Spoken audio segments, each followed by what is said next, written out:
Families of two of the Waterkloof Four will now only consult their lawyers next week following an order by the North Gauteng High Court in Pretoria to immediately release the two.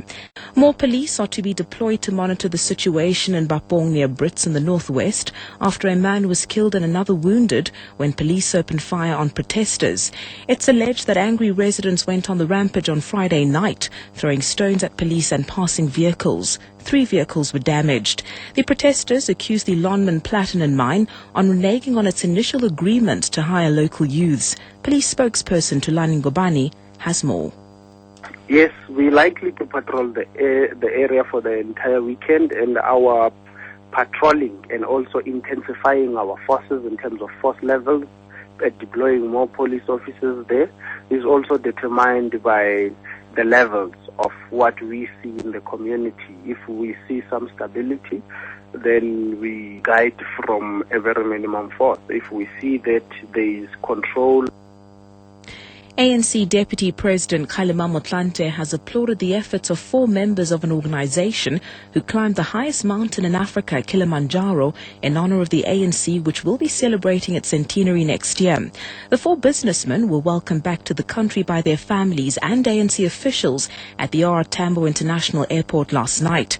Their quest was to reach the peak and place the ANC flag there while praying for peace in South Africa. Motlanthe explains. These comrades really, gave themselves the ultimate test of scaling Mount Kilimanjaro, which is a great feat in itself.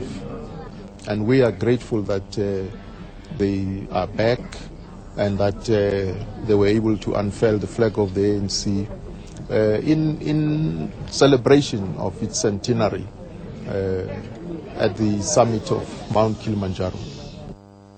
One of the climbers, Robinson Maite, says while it was an excruciating experience getting to the top of the mountain, it was well worth it.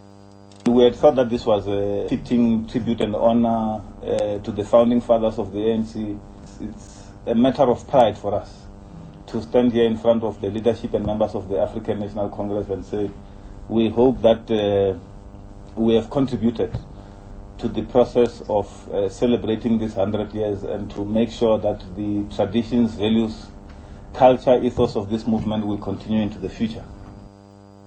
And finally, shifting focus to news abroad, a woman barred from entering Hong Kong for life over serial shoplifting evaded security checks